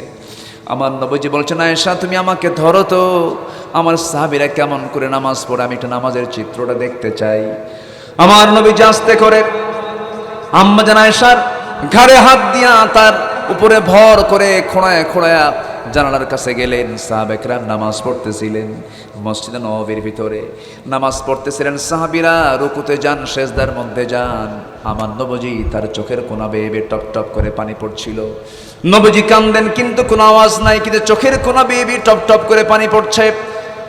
দাড়িগুলো ভিজে যাচ্ছে, গাল ভিজে যাচ্ছে। আম্মা জান আয়েশা হাতটা মুছে দিয়া, হাত দিয়ে মুছে মুছে দিচ্ছেন পানিগুলো, চোখের পানিগুলো মুছে দিয়ে বলে, না ইয়া রাসূলুল্লাহ, আপনি কান্দেন কেন? আপনার সাহাবীরা তো নামাজ পড়ছে, আল্লাহর হক আদায় করছে। আমার নবীজি বলছেন, আয়েশা রে, আমার যে চোখের পানি বের হতে দেখতেছো, এটা আমার কষ্টের চোখের পানি নয়, এটা আমার দুঃখের চোখের পানি নয়, এটা আমার চরম আনন্দের চোখের পানি। তুমি কি জানো আয়েশা, এই নামাজ যখন মক্কায় পড়তে নিয়েছি, আমার কাফের মুশরিকরা আমার সামনে এসে আমার পিঠের উপর উটের পচা নারী ভুঁড়ি চাপায়া দিয়েছে। এই নামাজ পড়তে নিয়ে মক্কাবাসী কত ডিস্টার্ব করেছে। এই নামাজ কায়েমের জন্য তায়েফের ময়দানে আমাকে রক্ত ঝরাতে হয়েছে। এই নামাজ কায়েমের সংগ্রাম করতে গিয়ে আমাকে উহুদের ময়দানে দন্দন মোবারক শহীদ করতে হয়েছে। এই নামাজ কায়েমের সংগ্রাম করতে গিয়া আমার চাচা আমির হামজার বুকে বুক ফেড়ে কলেজাটা বের করে চেবিয়ে চেবিয়ে তারা প্রতিশোধ নিয়েছে। আমার চাচা আমির হামজার কান কেটে ফেলা হয়েছে, হাত কেটে ফেলা হয়েছে, পা কেটে ফেলা হয়েছে, নাক কেটে ফেলা হয়েছে, চোখ তুলে ফেলা হয়েছে। আমার প্রিয় সাহাবী আব্দুল্লাহ বিন জাহাশের নাক, চোখ, কান, নাক সব কেটে ফেলা হয়েছে। এত কষ্টের মধ্য দিয়ে আজকে এই নামাজটা কায়েম হয়েছে। এই নামাজের সুন্দর দৃশ্য আমাকে এই জন্য কাঁদিয়ে তুলল। আয়েশা রে, আমি মনে হয় বাঁচব না, আমি দুনিয়া থেকে বিদায় নিয়ে নেব। আম্মা জান আয়েশা সিদ্দিক রাদিয়াল্লাহু আনহা তার উরুতে রাসূলকে শোয়া রাখলেন। আবার রাসূল বলছেন, আয়েশা মুখটা কেমন যেন দুর্গন্ধ মনে হয়, আমার গন্ধ গন্ধ মনে হচ্ছে, মালাকুল মউত তো চলে আসবে, দেখো তো মেসওয়াক পাওয়া যায় নাকি। নবীজির পকেটে মেসওয়াক ছিল না। মেসওয়াকের জন্য তিনি করলেন কি, তার ভাইকে ডাক দিলেন, একটা মেসওয়াক এনে দেওয়া হলো। আম্মা জান আয়েশা মেসওয়াকটার আগা শক্ত দেখে চাবায় চাবায় নরম করে দিয়া আমার নবীর হাতে যখন দিয়ে দিলেন, আমার নবীজি মেসওয়াক শুরুর আগে মেসওয়াকের আগায় লেগে থাকা থুতুগুলো চুষে চুষে পান করছেন। আম্মা জান আয়েশার দিকে তাকায় আমার নবীজি মৃত্যুর পূর্ব মুসকে মুসকে হাসি মেরে বলছে, আয়েশা রে, আমি তোমার জীবনের শেষ খাবার আমি খেলাম, আমি তোমার মুখের লালাটা চুষে চুষে পান করলাম, আমি তোমাকে দারুণ ভালোবাসি। এরপর আমার নবীজি আম্মা জান আয়েশার মুখে সুন্দর একটা মুস্কি হাসি উপহার দিলেন। নবীজি দুনিয়া থেকে বিদায় নেবেন, তার আগ দিয়ে রাসূল আস্তে করে বলছেন, দেখো তো আমার কলিজার টুকরা ফাতিমা কোথায়। ফাতিমার নাম নেওয়ার সঙ্গে সঙ্গে দরজার সামনে ফাতিমা হাজির হয়ে গেছেন। রাসূল তাকে আস্তে করে তার শিয়রে ডাক দিলেন, কানের মধ্যে মুখ ঢুকায় বলছেন, ফাতিমা রে, আমার বিদায়ের সময় হয়ে গেছে। দুনিয়াতে তুই কাছাকাছি ছিলি, আমার মৃত্যুর পরও তুই কবরের জিন্দেগি তো আমার কাছাকাছি থাকবি। ফাতিমার কান্না বন্ধ হয়ে গেল। নবীজি দুনিয়া থেকে বিদায় নেবেন, বলছেন, ও আয়েশা, দেখো তো ঘরের মধ্যে কোনো কিছু আছে নাকি। তন্ন তন্ন করে খুঁজে 6 খণ্ড স্বর্ণের টুকরা স্বর্ণের বারগুলো হাতের মধ্যে নিয়ে বলছেন, আয়েশা, এতটুকুন সম্পদ আমি আমার ঘরে রেখে যেতে চাই না। আমি আল্লাহর দিন কায়েমের জন্য, আল্লাহর দিনের পথে আমি এই স্বর্ণগুলো দান করে চলে গেলাম। আর আয়েশা, একটা কথা জেনে রেখে দিও, আমার মুখ থেকে সর্বশেষ হাদিস আমার উম্মতকে জানায় দিবা, আমার উম্মতরা যেন কখনো 5 ওয়াক্ত নামাজ না ছেড়ে দেয়। যেরকম সুবহানাল্লাহ। আমার নবীজি ইঙ্গিত দিচ্ছেন, আমার উম্মতরা যেন নামাজটা না ছেড়ে দেয়। হাসরের ময়দানে ওই সমস্ত নামাজি যারা নামাজ পড়েছে, তাদের চেহারায় নূরের চমক চমকতে থাকবে। আমি রাসূল ওই নূরের চমকগুলো দেখব, তাদেরকে বেছে বেছে নিয়ে আমি রাসূল, আমি সহ ওই সমস্ত উম্মতগুলোকে নিয়ে একসঙ্গে জান্নাতের মধ্যে ঢুকে যাব। আল্লাহ, তুমি আমাদের সবাইকে নামাজ হিসেবে কবুল করো। জোরে বলি আমিন, আরো জোরে আমিন। নামাজটা কার হক? আসতে বলবেন, নামাজটা কার হক? আল্লাহর হক। সবার আগে আল্লাহর হক আদায় করব, কারণ আমার চোখ কে দিয়েছেন, আমার হাত কে দিয়েছেন, আমার পা কে দিয়েছেন, মাথা থেকে পা পর্যন্ত সব কার অবদান? আসতে বলবেন না, কার অবদান? আল্লাহর অবদান। রাস্তায় চলতে গেলে চোখের মধ্যে ধুলাবালি ঢোকে, ধুলাবালি ঢোকার সঙ্গে সঙ্গে চোখ থেকে কি বের হয়? হ্যাঁ, এই টিউবওয়েলের পানি বের হয়? টিউবওয়েলের পানি না, সাধারণ কোনো পানি নয়। এটা এটা কিছু শ্লেষ্মা, কিছু পিচ্ছিল পদার্থ, ইলেকট্রোলাইটের জটিল সংমিশ্রণ। এটা আপনি যত তীব্র শীতাঞ্চলেও আপনি থাকেন না কেন, চোখের পানি এটা কখনো বরফ হবে না। যদি বরফ হয়ে যেত তাহলে চোখ তো হ্যাং মারত। আল্লাহ তাআলা চোখে পানির মধ্যে চোখটা ভাসিয়ে রেখেছেন, পিছনে লক্ষ লক্ষ রগ আল্লাহ তাআলা সেট করে দিয়েছেন। আল্লাহ তাআলা এই চোখটা বানিয়ে বলছেন, আলাম নাজআল লাহু আইনাইন, আমি কি তোমার জন্য দুটো চোখ বানিয়ে দেই নাই? এই চোখ শুধু বানান নাই তিনি, এই চোখটাকে তিনি সচল রাখার জন্য স্থায়ী মলমের বন্দোবস্ত তিনি করেছেন। সকালবেলা ঘুম থেকে উঠে চোখের দুই কোণায় কি কালার দেখা যায়? কি কালার? সাদা পিছলি দেখা যায় না? এটা কি সাদা পিছলি না, এটা মলম। এই মলম কে দিয়েছেন? আসতে বলবেন না, কে দিয়েছেন? শুধু চোখটা দেন নাই, চোখের মধ্যে ওষুধটা পর্যন্ত দিয়ে দিয়েছেন। আল্লাহু আকবার বলেন। আল্লাহ কি দেন নাই? সব তিনি দিয়েছেন। আল্লাহ বলছেন, বান্দা এই চোখটা দিয়ে খারাপ কিছু দেখো না, এই চোখটা দিয়ে ভালো কিছু দেখো। আল্লাহ তাআলা যে হুকুমটা করেছেন এর মধ্যে একটা বিশেষ হুকুম, আমি যেহেতু হজের মাসে আলোচনায় বসেছি, গুরুত্বপূর্ণ একটা হুকুম হলো এই হজের মাসে 1 নম্বর হুকুম হচ্ছে যাদের সামর্থ্য আছে তারা কি করবে? হজ করবে। যারা হজে গেছে আমরা তাদের জন্য দোয়া করি, আল্লাহ তাদের হজকে কবুল করুন। যারা যেতে পারি না আমরা যেন হজে যেতে পারি, আল্লাহ তাআলা সেই তৌফিক দান করুন। জোরে বলি আল্লাহুম্মা আমিন। সম্মানিত ভাইয়েরা, তো এই হজের সাথে জড়িত হলো একটা পরিবার সবচেয়ে বেশি। সেটা কি পরিবার বলেন তো? বলেন, সবাই বলেন, কি পরিবার? এই পরিবারের নাম কি? ইব্রাহিম আলাইহিস সালাতু ওয়াস। আমাদের জাতির পিতাকে আরো জোরে, আরো জোরে, আরো জোরে। ভুল যেন না হয়, ভুল হলে কিন্তু বেকায়দা, চরম বেকায়দা। কারণ আল্লাহ তাআলার সিলেকশন এটা, আল্লাহ তাআলা নির্ধারিত করেছেন মিল্লাতা আবিকুম ইব্রাহিম, তোমাদের জাতির পিতা হচ্ছে ইব্রাহিম আলাইহিস সালাতু ওয়াস সালাম। আমার কাছে এই ফ্যামিলিটা বড় আশ্চর্য মনে হয়,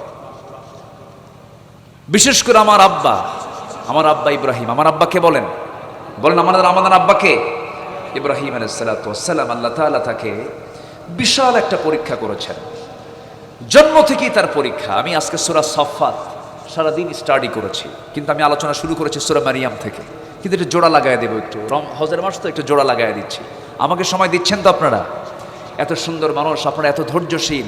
12টা ক্রস হয়ে 12:30টার দিকে চলে যাচ্ছে, মানুষের কোনো নড়াচড়া নেই। এটা প্রমাণ হয় দেবহাটার মানুষ দেবে বিশ্বাসী নয়, আমরা আল্লাহতে বিশ্বাসী। বলি আলহামদুলিল্লাহ। সাতক্ষীরায় যখন ঢুকি এই দিকে যাই, তখন প্রথমে পাই হলো দেব, এরপরে শ্যাম, এরপরে না দেব, এরপরে কালী, এরপরে কি শ্যাম নাকি? দেবহাটা, কালীগঞ্জ, এরপরে কি শ্যামনগর। দেব, কালী, শ্যাম। কিন্তু দেব, কালী, শ্যামে এসে দেখি কোনো দেব, কালী, শ্যাম পাই না, সব মুসলমান পাই। বলি আলহামদুলিল্লাহ, জোরে বলি আলহামদুলিল্লাহ। তো ইব্রাহিম আলাইহিস সালাতু ওয়াস সালাম এই জিলহজ মাসটা ঘিরেই তার জীবনটা জড়িত। এবং তিনি যে আমাদের পিতা, আমাদের জাতির পিতা, অনেকগুলো কারণ আছে। যেরকম আমাদের দেখেন, আমাদের ভিতরেও তার সুন্নাতটা লুকানো আছে। যেরকম এই যে দাড়ি রাখা, সেটা শুধু সুন্নাতুর রাসূল নয়, এটা সুন্নাত ইব্রাহিম। বলি আলহামদুলিল্লাহ। এরপরে খাতনা করা, খাতনা করে না এলাকায় কি বলে? এটাকে কি বলে? সুন্নাহ। মুসলমানি করা ঠিক আছে। যদি কোনো হিন্দু যদি এরকম মুসলমানি করে, সে কি মুসলমান হলো না? এখন তো মানে এই খাতনাটা শুধু মুসলমানদের মাঝেই যে পরিচিত তা নয়। খাতনা না করার কারণে এই অতিরিক্ত চামড়াটা, এটাকে না কাটার কারণে বিভিন্ন যৌন রোগে, জটিল রোগে আক্রান্ত হচ্ছে, অনেক রোগী তৈরি হচ্ছে। এই জন্য ভারতবর্ষে পৃথিবীতে সবচেয়ে বেশি হিন্দু ধর্মের মানুষ হলো ভারতে। তো ভারতের হিন্দুদের মধ্যে এটা বেশি প্রচার আছে, তাদের মধ্যে এই কালচারটা, সেটা হলো তারা খাতনা করে না। তারা মনে করে এটাকে অঙ্গহানি করে, এটা মনে করে। কিন্তু শেষে মেডিকেল সায়েন্সের এই জটিলতায়, অসুস্থতার এই কারণে তারা শেষে বলতে বাধ্য হয়েছে, তোমরা মুসলমান হও আর না হও, অন্তত খাতনা করে সাইজ হও, কোন অসুস্থ থেকে তোমরা বাঁচো। তো এই খাতনাটা শুরু করেছেন কিন্তু প্রথম নবী আদম না, নূহ আলাইহিস সালাতু ওয়াস সালামও না। এই খাতনা শুরু হয়েছে হলো, বলেন তো কোন নবী থেকে? বলেন। দেখেন, তাহলে জাতির পিতা কিন্তু এমনি আল্লাহ তাআলা তাকে বানান নাই। ইব্রাহিম আলাইহিস সালামের বয়স যখন 80 বছর, কত বছর বলেন তো? 80 বছর। আচ্ছা 80 বছরে কি শিশু থাকে না বুড়া হয়? বুড়া। আমরা খাতনা করেছি কি বুড়া বয়সে না শিশু বয়সে? শিশু বয়সে। খাতনা যারা করে দেয় তাদেরকে কি বলে এলাকায়? হাজাম। এটা আবার কি নাম বুঝলাম না কিছু। আচ্ছা যাই হোক একটা কিছু। আচ্ছা হাজাম। তো এই হাজামটা যখন ছোটবেলায় আমরা যখন 5 বছর 6 বছর পাড়ি দিয়েছি, যখন শুনছি যে আমার আব্বা আজকে হাজাম নিয়ে আসতেছে, তখন কি আমরা আনন্দ পেয়েছি না একটু ভয় টয় পাইছি? ভয় পাইছি যে এই দরজাতে ঢুকবে ওই দরজাতে বের হয়ে যাবে। এমন রেকর্ড আছে যে হয়তো দৌড়ে পালাইতে নিছে, একদম চট করে ধরে নিয়ে এসে 2 হাত পা বাইন্দা সাইজ করছে। এখন ইব্রাহিম আলাইহিস সালামের 80 বছর পার হয়ে গেছে, খাতনা করা হয়নি। কত বছর পার হয়েছে বলেন তো? 80 বছর। আল্লাহ বলেন, আমার ইব্রাহিম, আমার খলিল, তোমার তো একটা কাজ বাদ আছে। আমি তোমাকে ক্বালা ইন্নী জাইলুকা লিন-নাসি ইমামা, আমি তোমাকে মানুষের নেতা বানিয়েছি, জাতির পিতা বানিয়েছি। তোমার এই খাতনার কাজটা সম্পূর্ণ করতে হবে। 80 বছরের তিনি যখন বৃদ্ধ মানুষ, চুলগুলো সাদা হয়ে গেছে, চামড়াগুলো কুঁচকে গেছে, এই সময় বলা হলো খাতনা করতে হবে। তিনি কি করলেন? আল্লাহ আমি খাতনা করব, ভালো কথা, কিভাবে করব? ওই সময় তো আর অন্য কোনো ব্যক্তির মধ্য দিয়ে তার লুঙ্গি খুলে তো সতর দেখানো সম্ভব না। দেখি সম্ভব বলেন?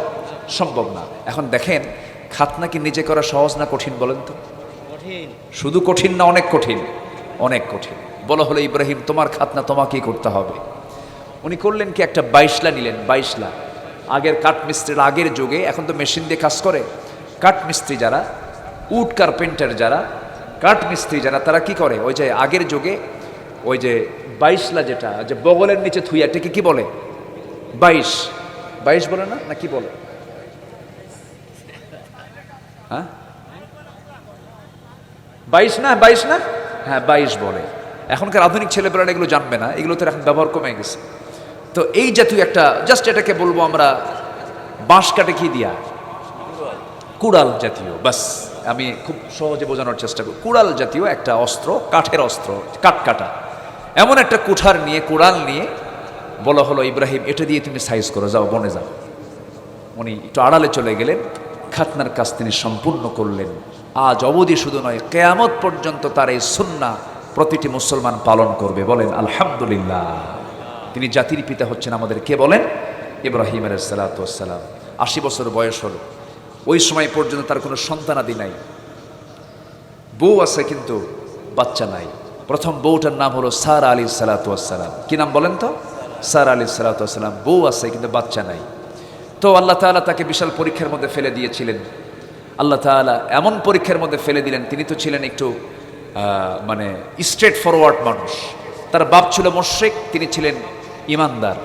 বাপ মূর্তি বানাতো আর উনি মূর্তির বিরুদ্ধে ওয়াজ করতেন। শেষ পর্যন্ত মূর্তির বিরুদ্ধে অবস্থান নিয়ে মূর্তির মাথা ভেঙ্গে মূর্তি ভাঙ্গার মামলা খায়া শেষ পর্যন্ত তাকে নিক্ষেপ করলো কোথায়? আগুনে। তিনি কি বাতিল শক্তির কাছে মাথা নত করেছেন? আসতে বলে মাথা নত করেছেন? মাথা নত করেন নাই। শেষ পর্যন্ত আগুনে নিক্ষেপ করা হলো, কিন্তু তার ইমানের কাছে আগুনটা হেরে গেছে, দাহ্য শক্তি নষ্ট হয়ে গেছে। আল্লাহ তাআলা তাকে সেই জায়গা থেকে নাজাত দিলেন, সেখান থেকে তিনি মুক্ত হলেন। মুক্ত হয়ে তিনি তার পরিবার সহ সারা আলাইহিস সালাতু ওয়াস সালামকে নিয়ে তিনি হিজরত করলেন, অন্যদিকে রওনা দিলেন। সেই জায়গা থেকে তিনি স্থানান্তর হলেন। মাঝ পথে তার স্ত্রীকে জালিম শাসক ধরে নিয়ে চলে গেল জেনা করার জন্য, কিন্তু পারল না। 2-3 দিন চেষ্টা করলো। যখন সারার কাছে আসে তখন তার শরীরটা অবশ হয়ে যায়। জালিম শাসক শেষ পর্যন্ত বলল, সারা আমি তোমাকে স্পর্শ করতে পারলাম না, এরকম নারী আরেকজন আমার এই দরবারে আছে, আমি তাকে স্পর্শ করতে পারি না, আমি সেই মহিলাকে তোমার হাতে দিয়ে দিলাম, তুমি তাকে সঙ্গে করে নিয়ে চলে যাও। আল্লাহু আকবার বলে সাল্লাল্লাহু আলাইহি ওয়াসাল্লাম হাজরা ইসলামকে সাথে করে নিয়ে চলে গেলেন। এই যাচ্ছেন কেন? আমি কি শেষ করে দেব নাকি? একটু বসেন, একটু বসেন, আমার এই কথাগুলো বলার একটু লক্ষ্য আছে, শুধু আমি ঘটনা বলছি তা নয়, একটু বসেন।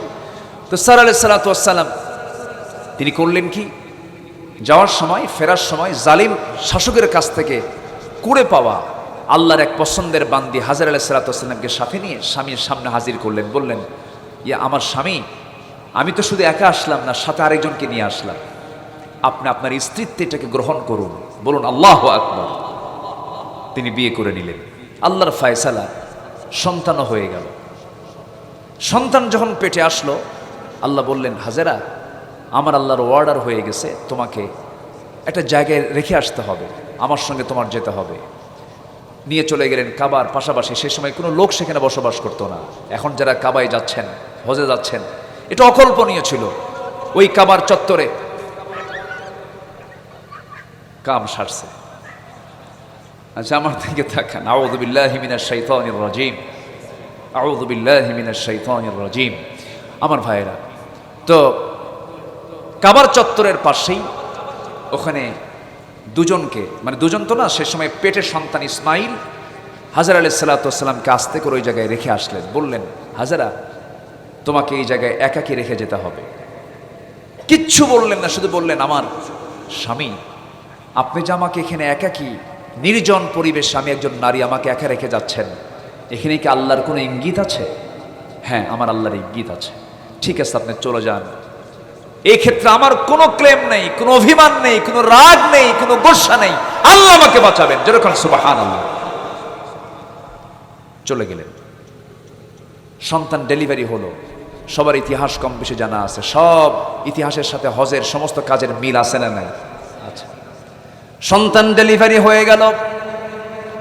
সন্তান ডেলিভারি হওয়ার সঙ্গে সঙ্গেই মার ক্ষুধার পরিমাণটা বেড়ে যায়। সন্তানের মুখে খাবার দেওয়ার জন্য বুকের দুধের প্রয়োজন হয়ে যায়। খাবারও নাই, পানিও নাই। খাবার তো দূরেই থাকলো, পানিটা পর্যন্ত নাই। পানির জন্য ছটফট করতে করতে শেষ পর্যন্ত দৌড়াদৌড়ি করতেছেন, আল্লাহকে বারবার ডাকতেছেন। আমার আল্লাহ এত খুশি হয়ে গেলেন যে আল্লাহ বলছেন, ও দুনিয়ার হাজিরা, আমার হাজেরা যেমন করে হাঁটাহাঁটি করেছে, দৌড়াদৌড়ি করেছে, তোমরাও হজে এসে দৌড়াদৌড়ি করো, জোরে বলুন সুবহানাল্লাহ।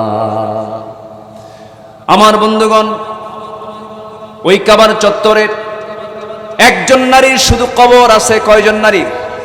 একজন নারীর কবর আছে কাবার চত্বরে, আর কোনো মানুষের কবর সেখানে নাই। সেটা হচ্ছে হাজেরা আলাইহিস সালাতু ওয়াস সালাম।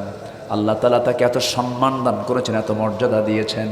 হাজেরা সাফা মারওয়ার মাঝে সাই করে। এইখানে স্মৃতি হলো, রমলের স্মৃতি হলো হাজেরা আলাইহিস সালাতু ওয়াস সালামের স্মৃতি। ওই সময় তিনি দৌড়াদৌড়ি করলেন, পানির জন্য ছটফট করছেন, পানি পাচ্ছেন না। এমন সময় ইসমাইল আলাইহিস সালাতু ওয়াস সালামের কাছে আসলেন। এসে দেখেন হাত পা নড়াচড়া করছেন। হাত পায়ের নড়াচড়ার মধ্য দিয়ে সেখানে পানির ফোয়ারা বের হলো। ওই জমজম কূপের যে ধারা প্রবাহিত হলো, কিয়ামত পর্যন্ত সব পানি ফুরাবে, কিন্তু জমজম কূপের পানি ফুরাবে না। জোরে কোন সুবহানাল্লাহ। সূরা সাফফাতের 100 নম্বর আয়াত। কয়শো নম্বর আয়াত? 100 নম্বর আয়াতে তিনি দোয়া করলেন, রব্বি হাবলি মিনাস সালিহিন। ইব্রাহিম আলাইহিস সালাতু ওয়াস সালাম দোয়া করছেন, আল্লাহ আমাকে নেক সন্তান দিয়ে দাও। রব্বি হাবলি মিনাস সালিহিন। 100 নম্বর আয়াতে 100তে 100 দোয়া, 100তে 100 দোয়া করলেন। সেই দোয়া কবুল হয়ে গেল। ফাবাশশারনাহু বিগুলামিন হালিম। আল্লাহ তাআলা তাকে সুন্দর ধৈর্যশীল বান্দা তাকে উপহার দিলেন। যেমন বাবা তেমন সন্তান ইসমাইল। 7 বছর দেখা হয় নাই, সন্তানটাকে ধীরে ধীরে বড় করছেন মা হাজেরা আলাইহিস সালাতু ওয়াস সালাম। এই 7 বছর পর হঠাৎ করে আল্লাহ তাআলা ইব্রাহিম ইসলামকে পাঠিয়ে দিলেন তার পরিবার বর্গকে দেখার জন্য। পরিবার বর্গকে দেখতে গিয়া স্ত্রীকে সালাম সম্বোধন করলেন, কথাবার্তা বিনিময় হলো। সঙ্গে সঙ্গে হাজেরাকে লক্ষ্য করে বলছেন, আমার স্ত্রী হাজেরা, তোমার সন্তানকে আমি নিয়ে যাচ্ছি, আমি তোমার সন্তানকে নিয়ে যাচ্ছি। আচ্ছা, নিয়ে যান। কি জন্য নিয়ে যাচ্ছেন একটু বলে যান। আল্লাহ আমাকে অর্ডার দিয়েছেন আকে জবাই করার জন্য, কোরবানি করার জন্য। সঙ্গে সঙ্গে হাজেরা মুস্কি হাসি মেরে বলছেন, আল্লাহ যদি আপনাকে ইঙ্গিত দিয়ে দেন, হুকুম দিয়ে দেন, আমি হাজেরা, আমার বিন্দু পরিমাণ কোনো ক্লেম নাই। দেখেন 7 বছর দেখে নাই, অভিমান তো থাকার কথা ছিল, রাগ করার কথা ছিল, খোঁজ খবর নাও না, কোনো কিছু নাও না, এরকম কোনো অভিযোগ দিয়েছে নাকি? আজকের মহিলাদের মধ্যে এমন অভিযোগ আছে না নাই? আসতে বলে, আছে না নাই? আছে। ইব্রাহিম আলাইহিস সালাতু ওয়াস সালাম সন্তান কিনে রওনা করলেন। যেমন মা তেমন সন্তান। সন্তানকে মা এমন ভাবে বড় করেছেন, বারবার বলেছেন, ও কলিজার টুকরা সন্তান ইসমাইল, তুই কিন্তু এমন পিতার সন্তান, তোর পিতা একজন নবী, তোর পিতা খুব দামি মানুষ। আমার খোঁজ খবর নিতে পারছে না, কিন্তু মন খারাপ করা যাবে না, সে হচ্ছে আল্লাহর পয়গম্বর, আল্লাহর নবী, আমার স্বামী। বাপকে কখনো অসম্মান করবে না আমার কলিজার টুকরা সন্তান। সন্তান কেমন করে নসিহা করে বড় করেছেন মা। সেই সন্তানকে নিয়ে চলে, বাপ চলতেছে এমন একটা পথে, সেই পথে হাজিরা যায়, সেই পথে গিয়ে মিনার প্রান্তরে গিয়ে কবর, সেখানে গিয়ে কোরবানি করে হাজী সাহেবরা। সেই জায়গায় মিনার বাজারে প্রথম ইব্রাহিম ইসলাম তিনি পশু নিয়ে গেছেন না, সন্তানকে নিয়ে গেছেন। সন্তানকে নিয়ে চলে গেলেন। সন্তান নিয়ে গিয়ে মিনার বাজারে সন্তানকে নিয়ে আল্লাহর অর্ডার হয়ে গেল। সন্তানকে ডাক দিয়ে বলছে, সন্তান কলিজার টুকরা, ইন্নী আরা ফিল মানামি আন্নী আযবাহুক, আমি স্বপ্নের মধ্যে দেখতে পেলাম কলিজার টুকরা আমি তোমাকে জবাহ করছি। যেমন পিতা তেমন তার সন্তান। এবার বলছি, ফাআল মা তু'মার সাতাজিদুনি ইনশাআল্লাহু মিনাস সাবিরিন ফাবাশশারনাহু বিগুলামিন হালিম। কি ধৈর্যশীল সন্তান দেখেন, বাপকে বলছে, আব্বা আপনি আল্লাহর নির্দেশ পেয়েছেন, আপনি আমাকে কেন বলতে যান? যেমনি নির্দেশ পেয়েছেন তেমনি আপনি আদেশটা পালন করুন। আমাকে ফেলে দেন, আমাকে শোয়া দেন, হাত বেঁধে ফেলেন, পা বেঁধে ফেলেন। এরপরে যে সময় জবটা করার জন্য ছুরিটাও হাতে নিয়েছেন, এমন সময় সন্তান বলছে, বাবা জব তো করবা, আমার চোখ তোমার চোখ পড়ে যাবে, মোহাব্বত তৈরি হবে, মায়া দয়া কাজ করবে, দয়া করে বাবা আমার চক্ষুটা কাপড় দিয়ে বেঁধে ফেলো, এরপরে জব করো। জব করতে যেন কোনো কষ্ট না হয়, আল্লাহর নির্দেশ মান্য করতে যেন কোনো কষ্ট না হয়।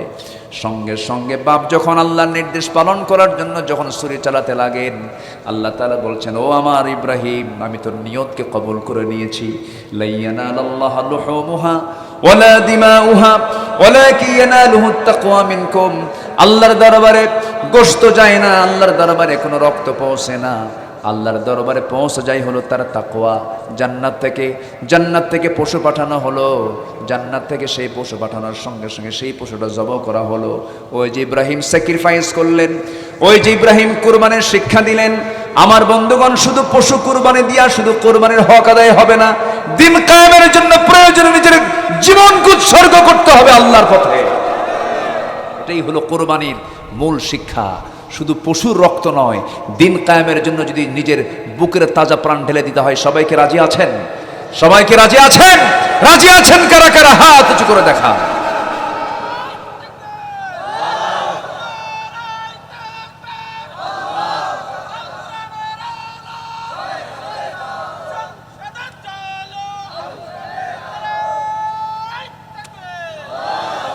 আল্লাহ তুমি সবার হাতকে কবুল করো, জোরে বলি আমিন, আরো জোরে আমিন, আরো জোরে আমিন। এখন সামনে আর কয়েকদিন পরই তো গরু জবাহ হবে। অনেকে বলে, ভাই তুমি কি গরু না ছাগল? ভাই আমি ছাগল, তুই গরু। ছোট গরু না বড় গরু? কে বড় গরু, ঠিক আছে না?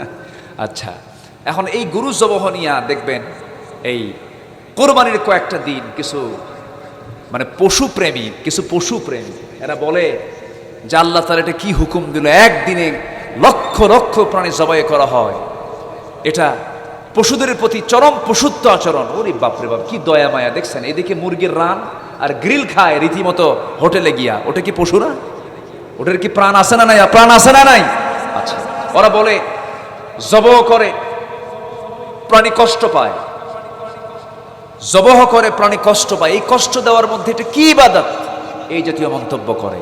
জাস্ট আমি আপনাকে এটার যুক্তি খণ্ডন নয়, এটা ইসলামিক পদ্ধতিতে যে আল্লাহ তাআলা বলছেন তোমরা জবাহ যখন করতে যাবে তখন সেই অস্ত্রটা হবে কি ভোঁতা না ধারালো? বলেন, ভোঁতা না ধারালো?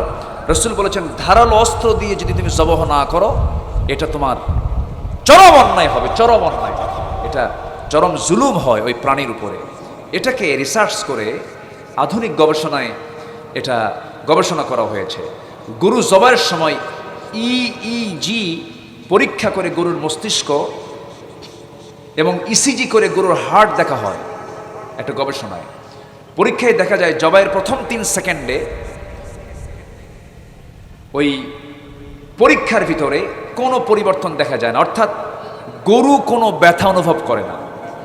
পরের 3 সেকেন্ডে EEG রেকর্ডে দেখা যায় গরু গভীর ঘুমে আচ্ছন্ন থাকার মতো সে অচেতন হয়ে থাকে এবং শরীর হতে প্রচুর রক্ত বের হয়ে যাওয়ায় ব্রেইনে রক্ত সরবরাহ হয় না বলে এ অচেতন অবস্থায় থাকে। ব্রেনে কোনো রক্ত থাকে না, সে কষ্ট অনুভব করে না। এই 6 সেকেন্ড পরে গ্রাফে, ওই EEG গ্রাফে 0 লেভেল দেখাচ্ছিল, অর্থাৎ তার মানে গরু যখন তাকে ধারালো অস্ত্র দিয়ে জবাই করা হয় তখন সে তার মৃত্যু পর্যন্ত চুল পরিমাণ কোনো ব্যথা অনুভব করতে পারে না। আলহামদুলিল্লাহ বলেন, এটা রিল্যাক্স রিয়াকশনের মধ্য দিয়ে তার মৃত্যু হয়ে যায়। সম্মানিত ভাইয়েরা, সম্মানিত বন্ধুগণ, পৃথিবীর যত প্রাণী আছে সমস্ত প্রাণীগুলো আমাদের খেদমতের জন্য কে বানিয়েছেন? আসতে বলবেন না, কে বানিয়েছেন? বাঘ যখন হরিণকে খায় তখন কি মায়া লাগে না? দেখে কিন্তু খুব কষ্ট হয়, হারে সুন্দরবনের এই বাঘগুলো কেমন করে হরিণকে খায়। কিন্তু বাঘের রেজেকটা আছে কার ভিতরে? হরিণের ভিতরে আছে। এটা কার ফায়সালা বলেন? আসতে বলবেন না, কার ফায়সালা এগুলো? আল্লাহর ফায়সালা। আল্লাহ তুই বুঝেন আল্লাহ কাকে দিয়ে কি খাওয়াবেন, কি করবেন।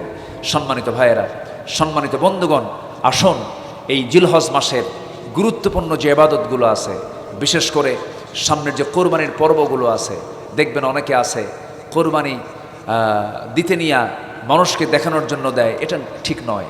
কোরবানি করবো আমরা কার জন্য বলেন তো?